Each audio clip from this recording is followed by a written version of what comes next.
Can you explain a bit about your background as an astronaut? Well, sure. I'm one of the few medical doctors in the astronaut corps. Boy, to put it all together, I think I had a lot of interest in a lot of sciences: astronomy, oceanography. I was a private pilot as well, and went to medical school and got really interested in the human body in extreme environments, underwater, high altitude, flying, and space program just puts that all together in a really cool way. So I went to NASA as a flight surgeon, and I was there for a few years and got lucky enough to get picked up into the astronaut corps. So I've spent my time learning, the basics of space flight, which is a lot of engineering and a lot of experiments and whatnot, but always kept my hand in the medical pot. So for me, space medicine is really my big passion. How many times have you been into space? I've been up twice, once here with the space shuttle on STS-133, so that was about 13 days. And before that, I flew the Russian Soyuz to the station, and I was up there for 199 days. And that was just a great experience. So do you know a lot about the effects of space on the body? Well, I know a lot. There's a lot that we don't know, which is very fascinating, actually. But the body really changes in space. The body adapts to weightlessness in ways that we never would have thought possible until we started flying there. But your bones and your muscles start to weaken, so we have to exercise 2.5 hours a day. Your sense of balance goes totally out of whack, because normally, you balance against gravity. That's what you do. When you take gravity away, all that goes away, and you become kind of a three-dimensional creature.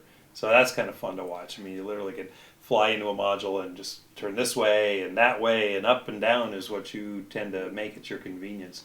So that changes. Your blood volume changes. It goes down. Your heart changes shape, changes size. Your lungs change shape and change function.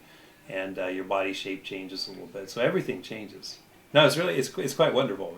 Actually, we function very well up there.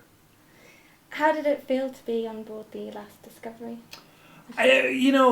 When we were flying, we were very focused on our mission. We knew we had duties. We knew we wanted to do those successfully. Some of them were fairly critical. We put a new module onto the space station, new experiment rack, 2 spacewalks, a lot of robotics, and your main thing is, I got to do this right, don't want to screw up.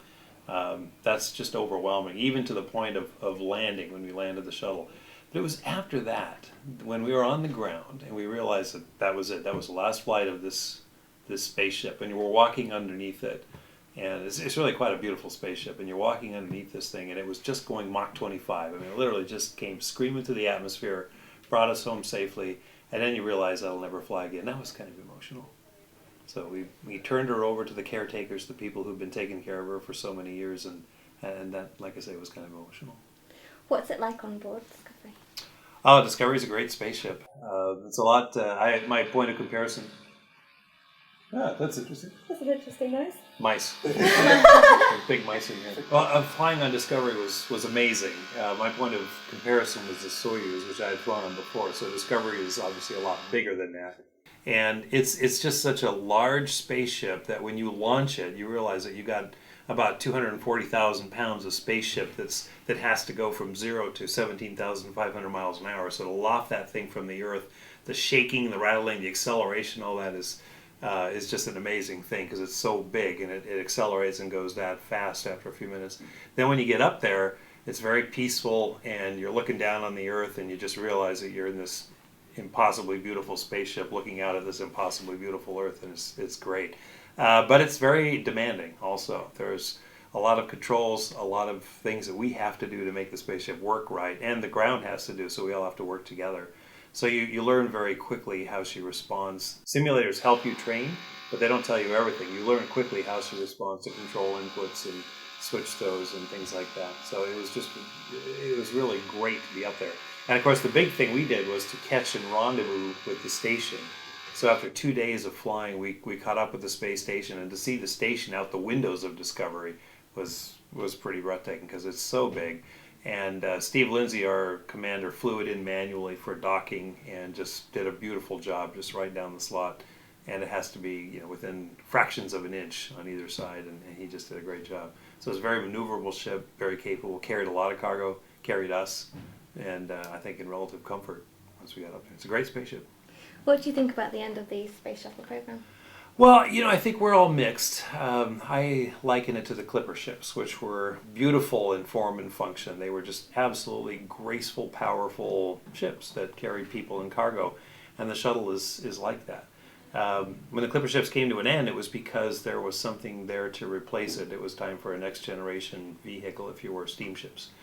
And the shuttle is coming to an end for largely the same reason. So, in some ways, it's time for that to happen. The shuttle is well beyond its design lifetime. But it doesn't mean we're not going to miss them, just like the Clippers. I mean, we still look at those as just beautiful in form and function, and a lot of us really wish we still had those, and the shuttle is the same way. We're going to miss the shape of it because it's so iconic of human spaceflight. We're definitely going to miss the capability to be able to carry 6 or 7 people and a huge amount of cargo, become an orbiting laboratory along with a spaceship, and just do so many things. But it is time to move on to a next generation spacecraft. And the shuttle can do a lot of things, but it can't leave Earth orbit. So if we want to go to the moon, if we want to go to Mars, if we want to go to asteroids, we must have another ship.